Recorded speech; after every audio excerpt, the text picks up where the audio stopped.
Campbell couldn't bear the youngster sitting next to him on the plane reading aloud, and he began insulting him and his father, Edward, calling them uncivilized.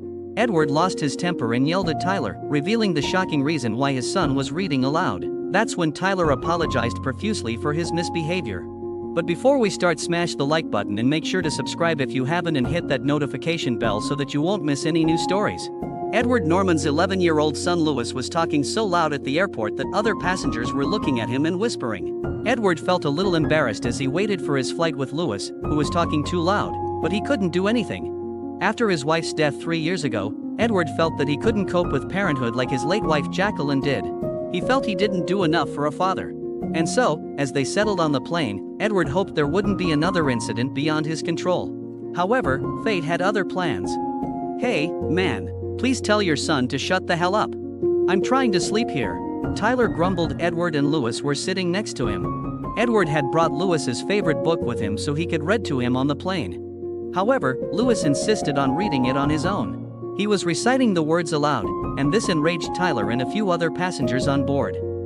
"I'm sorry, sir," Edward muttered as he turned to face Louis. "Hey, champ. Could you please read quietly for me? We don't want to bother anyone, do we?" "But Dad," Louis exclaimed, "I am so happy today. These pictures, the birds, fruits, and the words in here, I am so happy to read them." "Well, son," before Edward could say anything, Tyler cut them off. "Excuse me, ma'am," Tyler motioned to the stewardess. "I need some help." "Yes, sir. How may I help you?"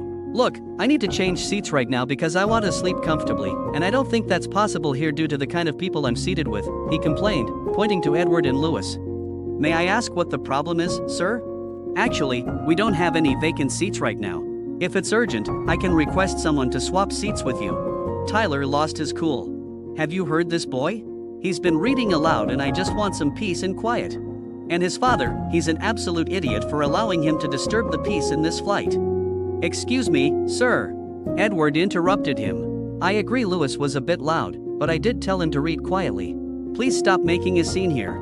"I was a bit loud," Tyler glared at him. "Your son was loud enough to wake the dead. What an uncivilized child. And look at yourself. You're still trying to defend him.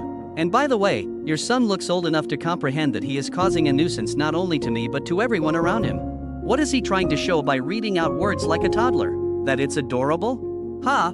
What a brat. Do you even know anything about my child and me?"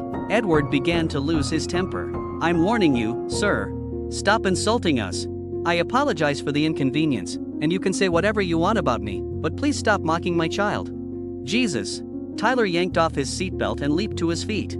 By this time, the other passengers had turned to face them. "I don't care how you do it, but I want to be reassigned to another seat right now," he yelled at the flight attendant. "Enough, sir," yelled Edward. "Fine, I admit what Louis did was wrong, but..." His eyes welled up, and he was crying before he realized it. "Do you realize how difficult it has been for him to read again? 3 years, do you understand?" His voice broke. "It's the first time in 3 years that Louis is able to see the world around him. He underwent surgery, sir, on his eye. For 3 goddamn years, my child couldn't see anything. He is overjoyed today since he can finally read everything. Please don't pass judgment on someone if you don't know their story." At this point, Tyler, the stewardess, and everyone else on the flight fell silent. Suddenly, Louis pulled Tyler's jacket and said, "I am sorry if I was mean. I was very excited, and I didn't realize I was troubling you. I'm reading a book that my mom used to read to me when I was a baby. I am reading this because I miss her. I lost her 3 years ago, on the same day I had injured my eyes. I am sorry for troubling you and everyone." He climbed to his feet and apologized to everyone. Tyler was stunned. Now he felt like he was the idiot, ranting about his peace and quiet when this little boy had been through so much. Filled with regret, he sat down and gently asked Louis, "What happened to your mother?" It was Edward who replied, "My wife died in a car crash." Louis was 7 then. Fortunately, he lived, but his eyes were injured, and it took him 3 years to be able to see again after his surgery a few days ago. That's why we're here. We're flying back home now so he can rest. But he needs another surgery to ensure his eyes fully recover. "Look, sir." Tyler had just begun to speak when a voice over the intercom announced their arrival at their destination. The stewardess returned to her position to prepare for landing while Tyler sat silently in his seat, his eyes moist. As the flight landed and people began to disembark the plane, Tyler turned to Edward and Louis and apologized to them. "I am so sorry for my actions earlier. I was wrong." It's ironic because I'm actually an ophthalmologist and I can help Louis. Let me make it up to you by treating him for free. I am really embarrassed by what I did. I should have been more patient.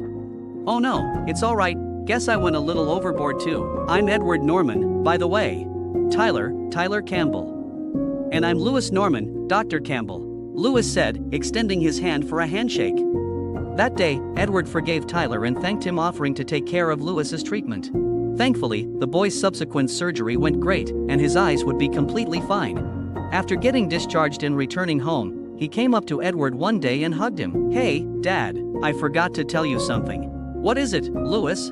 Are you having trouble with your eyes again? Let me check. No, Dad, Louis replied. I just wanted to say you are awesome. You are the best dad. Don't doubt yourself that you're not a good parent for even a second. I'm old enough to understand things have been hard for you. I remember you said you felt you were a terrible dad on the flight. You're not. You're amazing, and I love you. Edward hugged Louis and cried silently. You grew up too soon, Louis. Thank you for being the best son so that this dad could be the best father.